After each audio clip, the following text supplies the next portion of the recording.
आपका बहुत बहुत धन्यवाद। सम्मानित मंच, हमारे पूर्व विधायक श्री अनुग्रह नारायण जी, मेरे सब साथी यहाँ पर और पत्रकार वार्ता में आए हुए आप सब साथियों को मेरा सादर प्रणाम। इन्होंने कहा यह महत्वपूर्ण प्रेस वार्ता है। हमारा मानना है कि हिंदुस्तान की राजनीति में 2024 से ज्यादा महत्वपूर्ण दूसरा कोई चुनाव नहीं हुआ है, क्योंकि ये चुनाव अकेले तय करेगा इस देश में राजनीति का क्या स्वरूप रहेगा। ये देश लोकतंत्र रहेगा या ये देश 1.5-2 लोगों की मर्जी उनकी तानाशाही से चलेगा। ये चुनाव तय करेगा कि क्या ये देश संविधान से चलेगा या मनमर्जी से चलेगा। ये चुनाव तय करेगा कि क्या युवाओं की, किसानों की, श्रमिकों की, महिलाओं की, हाशिए पर रहे लोगों की आवाज को सुना जाएगा या उन आवाजों का दमन किया जाएगा। ये चुनाव तय करेगा कि क्या इस देश का प्रधानमंत्री इधर उधर की बातें करके बच निकल जाएगा या जनता उसको खड़ा करके सवाल पूछेगी और जनता अपने विकास का हिसाब मांगेगी। तो हर लिहाज से यह चुनाव बहुत महत्वपूर्ण है, क्योंकि वस्तुतः यह चुनाव संविधान बचाने वालों बनाम संविधान खत्म करने वालों के बीच में लड़ा जा रहा है। हमारा अपना मानना है कि जब देश चुनाव के मुहाने पर आया, 10 साल प्रचंड बहुमत की सरकार चलाने के बाद सत्तारूढ़ दल, इस देश के प्रधानमंत्री आपके सामने आते, रूबरू होते जनता से और अपने किए हुए काम गिनाते। लेकिन काम तो ढेले का किया नहीं है, तो क्या गिनाएंगे? न भविष्य की कोई रणनीति है। तो इस देश में जब चुनाव आया और 4 चरण खत्म हो चुके हैं, इन 4 चरणों में एक बात शीशे की तरह साफ है कि 4 जून को न नरेंद्र मोदी इस देश के प्रधानमंत्री बनेंगे, न बीजेपी की सरकार बनेगी, इंडिया गठबंधन की सरकार बनने जा रही है। लेकिन 4 चरणों में इस देश के प्रधानमंत्री ने क्या किया, उसका जरा सा उल्लेख करके मैं अपनी बात करना चाहती हूं। पहले चरण में मोदी जी को मुगल रूल, मुस्लिम लीग, मटन, मछली, मुर्गा दिखा। दूसरे चरण में वो ब्याहताओं के मंगलसूत्र और आपकी भैंस पर पहुंच गए। तीसरा चरण आते आते वो ऐसा बौखलाए कि अपने जिगर के टुकड़े अडानी और अंबानी को स्वाहा कर डाला। और चौथे चरण में मोदी जी गजनी बन गए। वो गजनी पिक्चर आपको याद है ना, आज करता हूं अगले पल भूल जाता हूं। चौथा चरण आते आते मोदी जी ने कहा कि मैं हिंदू मुसलमान करता ही नहीं हूं, अगर करूं तो मैं योग्य नहीं हूं सार्वजनिक जीवन में रहने के। 4 घंटे बाद फिर हिंदू मुसलमान करने लगे। जिनका वजूद ही इस विषाक्त नफरत और राजनीति का है, वो ऐसी बात करते हैं। तो देश को समझ में आ गया है कि खूब जुमले 10 साल सुन लिए, खूब खोखले वादे सुन लिए, खूब बड़ी बड़ी इवेंट देख लिए। मेरा क्या हुआ?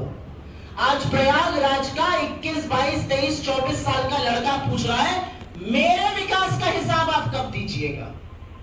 एक महिला पूछ रही है, बड़ा टीवी पर देखते थे, बहुत हुई महंगाई की मार, अब तो आपने आटा, दही, दवाई, पढ़ाई पर जीएसटी लगा दिया भाई, उसकी चर्चा कब कीजिएगा? किसान कहता है सत्ता में आने से पहले मीठी मीठी बातें करते थे, सत्ता में आने के बाद हमें पिटवाते हैं।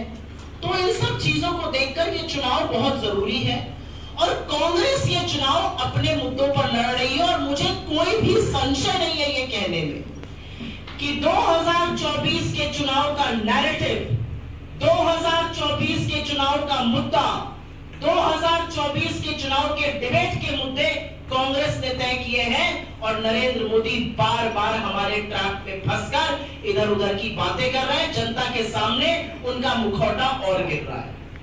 तो 10 साल में जो अन्याय हुआ, 10 साल में हर जो समस्या बनी, उसका समाधान कांग्रेस करने की बात कर रही है। कांग्रेस ने भी कमर कस ली है कि आपने 45 साल की सबसे भयावह बेरोजगारी, आपने कमर तोड़ महंगाई, आपने आर्थिक असमानता, आपने गरीबों और अमीरों के बीच में जो बड़ी खाई थी उसको बढ़ाया। हम हर उस समस्या का समाधान करेंगे। और 48 पेज का यह हमारा घोषणा पत्र है, 15,329 शब्द है और हर उस समस्या का समाधान है जो नरेंद्र मोदी की सरकार द्वारा निर्मित, उनके द्वारा पोषित, उनके द्वारा बनाई गई है। और इसके 5 मुख्य स्तंभ हैं और मैं उन स्तंभों के बारे में बात कर लेती हूं। इसका पहला स्तंभ है युवा न्याय। और क्यों हम युवा न्याय की बात करते हैं? इसलिए करते हैं क्योंकि देश में 60% लोग 35 वर्ष से कम आयु के हैं और 45 साल की बेरोजगारी है। बेरोजगारी की बात करो तो मोदी जी और उनकी मंत्री जी कहती हैं पकौड़े तल लो। पकौड़ा भी तलने को तैयार है साहब, लेकिन कड़वा तेल 90 पे था, आपने उसको 220 पे पहुंचा दिया। तलने वाली गैस 400 की थी, आपने 1100 पर पहुंचा दी।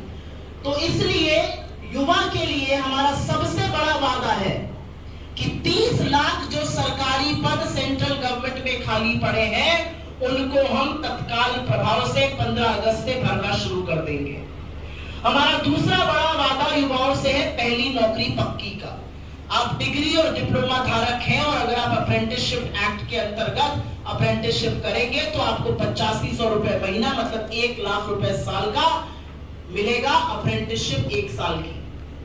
हमारा तीसरा बड़ा वादा पेपर लीक को लेकर है और मुझे आज भी वो पल याद है कि जब यहां से भारत जोड़ो न्याय यात्रा गुजरी थी और पुलिस परीक्षा का पेपर लीक हुआ था और मैंने युवाओं की आंख में जो आक्रोश और गुस्सा प्रयागराज की धरती पर देखा था वो मैंने पहले कभी नहीं देखा था। लेकिन उन आंखों में गुस्सा था, उन आंखों में बेबसी थी, उन आंखों में राहुल गांधी जी को देखकर एक उम्मीद भी थी, एक आशा भी थी। इतना उत्साहित भी मैंने युवा को पहले कभी नहीं देखा था। और इसीलिए हर बार पेपर लीक होता है, लोग बेबस हो जाते हैं, आगे क्या करें। ऐसा कानून बनाने की जरूरत है और हम बनाएंगे, ये हमारा वादा है कि हाड़ कांप जाए पेपर लीक करने वालों की। और मैं युवा न्याय में अंत में एक बात करना चाहती हूं अग्निवीर की। ये कितनी बड़ी विडंबना है कि इस देश में 73 साल का प्रधानमंत्री आपसे 5 साल और मांग रहा है, लेकिन इस देश के 24 साल के युवा को कहता है अब तुम रिटायर होके घर पे बैठ जाओ। ये अग्निवीर योजना का फलसफा है। रेगिस्तान की तपती रेत और सियाचिन की हाड़ गलाने वाली ठंड पर जो सैनिक खड़ा है वो ठेके पर काम नहीं कर सकता है। उसको आप 4 साल बाद रिटायर नहीं कर सकते हैं। उसको आप शहीद का दर्जा ना दीजिए, ये पाप है। और इसीलिए हमने तय किया है कि हम अग्निवीर योजना को खत्म करेंगे और जैसे सेना में नौकरी दी जाती थी उसको पुनः बहाल किया जाएगा। यह हुई युवा न्याय की बात। मैं अगली बात करना चाहती हूं नारी न्याय की। देश की आधी आबादी और आधी आबादी के साथ पिछले 10 सालों में जो हुआ है उससे सिर शर्म से झुक जाए।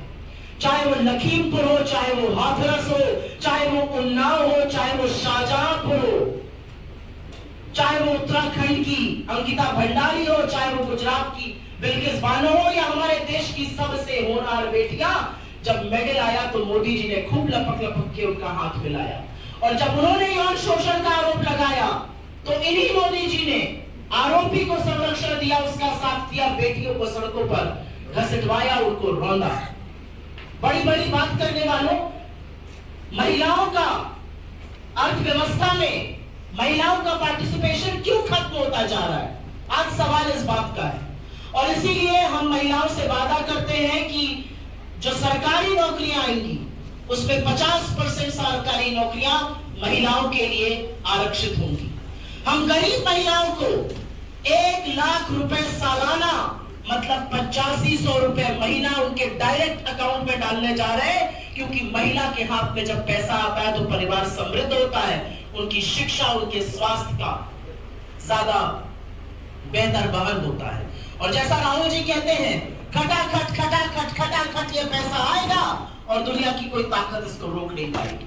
हम गांवों में अधिकार मैत्री की बात कर रहे हैं क्योंकि महिलाओं को अपना हक समझना जरूरी है। उनके साथ कुछ गलत हो तो उनको पता होना चाहिए वो क्या कानूनी कार्रवाई कर सकती है। मैं तीसरी बात करूंगी किसानों की। वो किसान जो इस देश का अन्नदाता है, वो किसान जिसको आपने वादा किया था एमएसपी देने का, जब उस किसान ने अपना हक मांगा तो आपने उस किसान पर लाठियां बरसाई, आपने उस किसान की सड़कें खोद दी, उस पर कीले गुड़वा दी, उनके ऊपर आंसू गैस के बम गोले छोड़े, और यही नहीं, उनको गुंडा, मवाली और आतंकवादी तक कहा। हम वादा करते हैं हम किसान को एमएसपी की कानूनी गारंटी देंगे और साथ ही साथ हम खेती को जीएसटी मुक्त करेंगे। दवा पर, खेती के उपक्रम पर, खाद पर पड़ने वाला जीएसटी खत्म होगा और 16 लाख करोड़ आपने अपने मित्रों का माफ किया है। हम किसानों की कर्जा माफी करेंगे। पहले भी करी थी यूपीए की सरकार ने 72,000 करोड़ की कर्जा माफी, और फिर से करने जा रहे हैं। मैं अगली बात श्रमिकों की करूंगी। इस देश को बनाने वाले, इस देश के सड़क, इस देश के पुल, इस देश की इमारतें, इस देश को जिसकी नींव रखते हैं, उन श्रमिकों की बात करूंगी।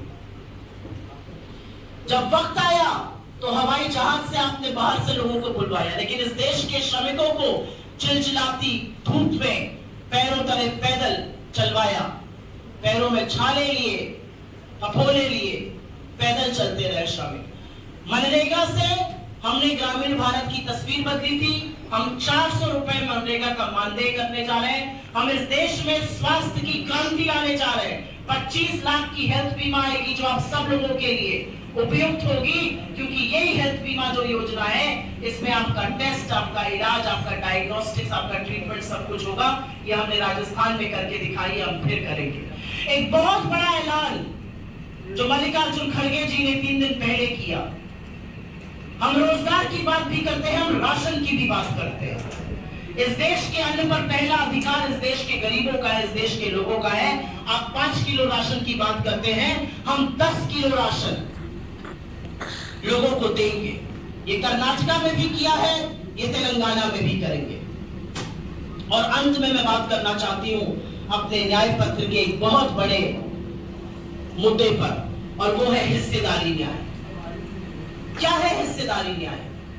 हिस्सेदारी न्याय उन लोगों के हिस्से की बात करता है, उन लोगों के हक की बात करता है, समाज में जो हाशिए पर पड़े लोग हैं, दलित, वंचित, शोषित, आदिवासी, पिछड़ा वर्ग और गरीब सामान्य वर्ग, जिसके साथ गलत हुआ है, जिसके लिए नीति निर्माण नहीं हुआ है। नीति निर्माण अमीरों के लिए हुआ है, और इसीलिए अमीरों और गरीबों की इस बढ़ती हुई खाई को पाटना जरूरी है।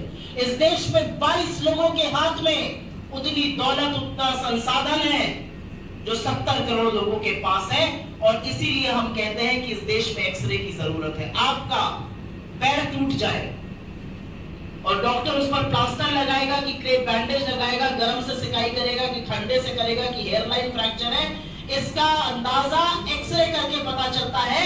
और हम इसीलिए आर्थिक और सामाजिक जातिगत जनगणना की बात कर रहे हैं। जब वो होगी तो पता चलेगा किसके पास कितना हक है, और वो करनी जरूरी है।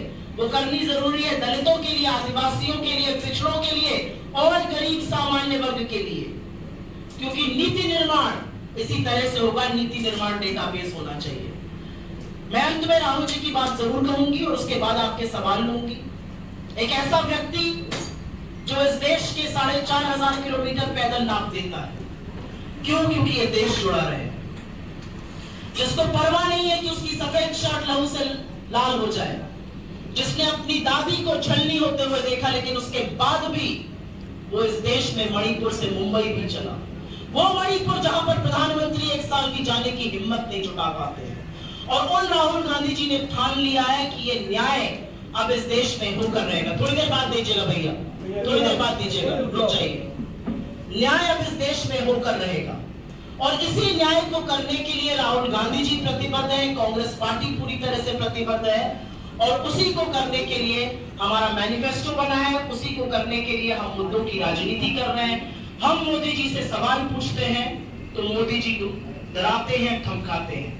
उनको क्या लगा आप राहुल गांधी की सदस्यता खत्म करके आप राहुल गांधी जी का घर छीनकर उनको डरा दीजिएगा। असलियत यह है कि कि कुछ प्रबुद्ध पत्रकारों के साथ बैठकर एक गंदा भद्दा मजाक जब इस देश का प्रधानमंत्री कहता है, कौन राहुल, उसका जवाब देना चाहती हूँ। वो राहुल जिसने आपकी रातों की नींद और दिन का चैन उड़ा दिया है। वो राहुल जो आपकी तरह अमीरों की बात नहीं करता है, गरीबों को गले लगाता है। वो राहुल जो इस देश की पैदल चलता है, इस देश में पैदल 4,500 किलोमीटर नापता है, अजनबियों को गले लगाता है, लोगों के आंसू पोंछता है, उनको विश्वास दिलाता है कि आने वाला कल आज से बेहतर होगा। वो राहुल जो भट्टा परसौर से लेकर लखीमपुर तक किसानों के साथ खड़ा रहता है। वो राहुल जो डबडबाई आंखों वाले रामेश्वर जी को कहते हैं, हौसला रखिए, सब ठीक होगा। आप राहुल गांधी जी का घर छीनकर उनको डरा दीजिएगा। असलियत यह है कि कुछ प्रबुद्ध पत्रकारों के साथ बैठकर एक गंदा भद्दा मजाक जब इस देश का प्रधानमंत्री कहता है, कौन राहुल, उसका जवाब देना चाहती हूँ। वो राहुल जिसने आपकी रातों की नींद और दिन का चैन उड़ा दिया है।